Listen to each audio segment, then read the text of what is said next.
अस्सलाम वालेकुम। मैं हूं मोहम्मद शहजाद और आप देख रहे हैं मुसाफिर हो यारो। पाकिस्तान में और इंडिया में भी आल्सो लाल शहबाज कलंदर के नाम से कौन वाकिफ़ नहीं है। लेकिन क्या आप जानते हैं कि लाल शहबाज कलंदर, जिनका असल नाम सैयद उस्मान मरवंदी था, वो किस मुल्क से तल्लुक़ रखते थे। आइए आज हम आपको बताते हैं कि एक ऐसा मुल्क जो 95% एशिया में है और 5% यूरोप में है, जहाँ पे एक फूल है जो अज़ान के वक़्त जो है वो खिल जाता है, अज़रबैजान, जिसको लैंड ऑफ फायर भी कहते हैं, आग के बेचारियों का जो मुल्क है वो भी कहते हैं। ये मशरक़ी यूरोप और मगरबी एशिया के दरमियान वाक़या रकबे और आबादी के लिहाज से बड़ा मुल्क है। इसका रकबा जो है 86,600 मरबा किलोमीटर है। इसके मशरक़ में जो है बहरा कैस्पियन, शुमाल में रूस, शुमाल मगरब में जॉर्जिया, तुर्की, जनूब में ईरान और मगरब में आर्मेनिया वाक़या है। इसकी ज़ुबान आज़री है और रूसी भी चलती है, तुर्किश भी थोड़ी थोड़ी जो है ना वो बोली जाती है। तो हज़रत लाल शहबाज कलंदर जो हैं वो उनके आबा व अजदाद और वहाँ के उनकी पैदाइश तो है वो एक कस्बा है वहाँ पे अज़रबैजान में, जिसका नाम है मरवंद। वो वहाँ पे पैदा हुए। उनका असल नाम जो है वो सैयद उस्मान मरवंदी, यानी उनके कस्बे की निस्बत से जो है मरवंदी, उनका नाम है सैयद उस्मान मरवंदी। तो अज़रबैजान जो है वो टाइम के लिहाज से पाकिस्तान से 1 और इंडिया से 1.5 घंटे जो है वो पीछे है। इसकी आबादी तकरीबन 1.5 करोड़ है और दारुल हुकूमत जो है बाको है।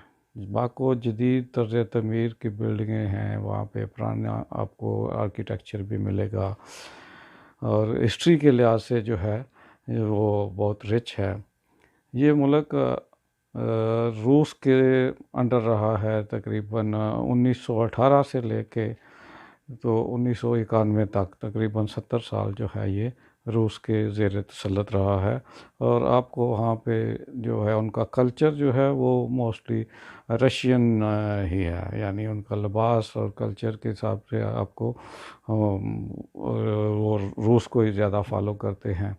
आपको उनके लिबास से आप कभी जज नहीं कर सकेंगे कि ये लोग मुस्लिम हैं।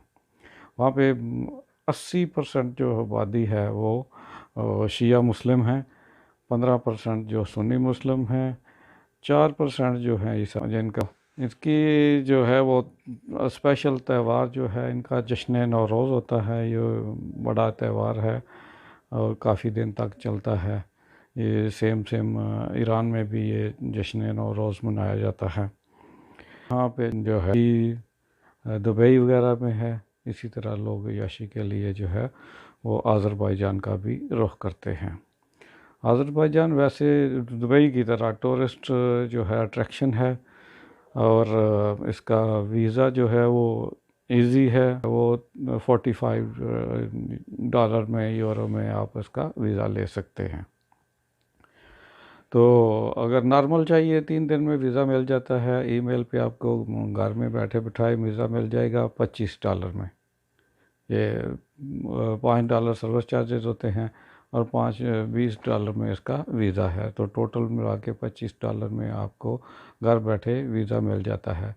अभी नेक्स्ट मंथ से जो है मेरा ख्याल 16 से जो है 16 मार्च से वो PIA जो है फ़्लाइट शुरू कर रही है। कराची से पहली फ़्लाइट अज़रबैजान शौक़ रखते हैं उनके लिए ये और ट्रैवल हिस्ट्री के लिए भी अच्छा जो है वो डेस्टिनेशन है। जो भी लोग जो हैं वो शौकीन हैं घूमने फिरने के, वो यहाँ पे विज़िट कर सकते हैं। बहुत अच्छा कंट्री है और कल्चर देखने वाला है। मोस्टली जो है वो आप वहाँ पे जो है वो रशियन कल्चर को ही फॉलो किया जाता है। उनका औरतों का लिबास भी जो है आपको मगरबी मिलेगा और साफ़ सुथरा कंट्री है, साफ़ सुथरा सिटी है, स्पेशली बाको। तो आप लोग अगर जाना चाहते हैं तो आजकल जो है वीज़ा ओपन हो गया है। पहले इनका वीज़ा में जो है वो लेना पड़ता था, जो स्टिकर वीज़ा लेना पड़ता था, उसके चार्जेस भी ज़्यादा थे और टाइम भी ज़्यादा लगता था। एम्बेसी में अपना पासपोर्ट सबमिट करना पड़ता था। अभी आप घर बैठे इजीली जो है वो ले सकते हैं।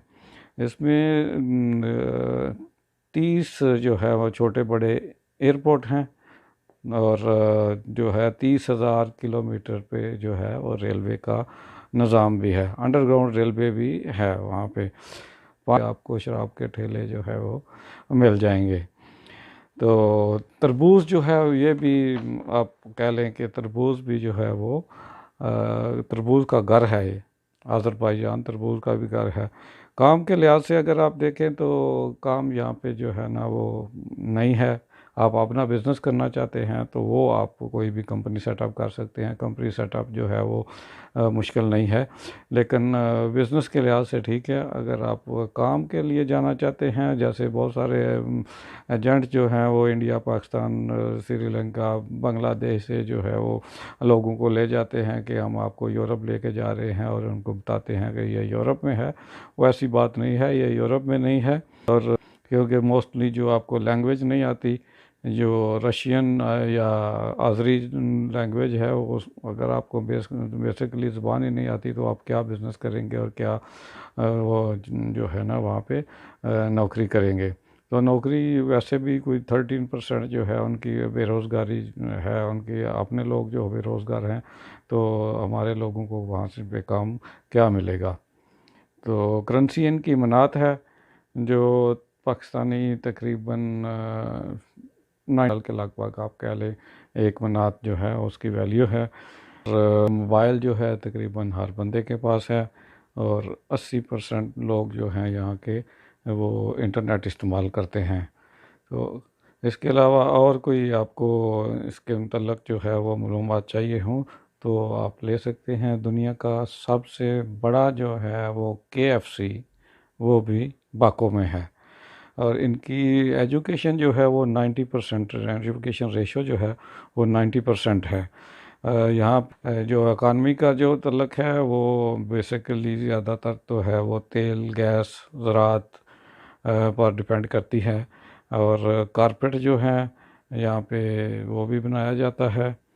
और फ्लेम टावर्स जो हैं यहाँ पे, एक 3 टावर्स हैं, ये भी एक देखने वाली जगह है। तो अगर आप शौक़ रखते हैं तो आप बिल्कुल इजीली जो है वो इनका अज़रबैजान का वीज़ा ले सकते हैं। इसमें कोई मुश्किल नहीं है। मैं डिस्क्रिप्शन में उनकी जो है ऑफिशियल गवर्नमेंट की वेबसाइट का लिंक दे दूंगा। आप वहां से जाके तो वीज़े की इंफॉर्मेशन ले सकते हैं और वीज़ा अप्लाई कर सकते हैं। आपको घर बैठे बिठाए 3 घंटे में जो है वो वीज़ा भी मिल सकता है, अगर आप अर्जेंट लेना चाहते हैं। और अगर आप 3 दिन का सब्र कर सकते हैं तो वो $20 $25 में आपको वीज़ा मिल जाएगा। दुआओं में याद रखें, लाइक, शेयर एंड कमेंट्स करें और चैनल को सब्सक्राइब कर लें। बहुत शुक्रिया। अल्लाह हाफ़िज़, अस्सलाम वालेकुम।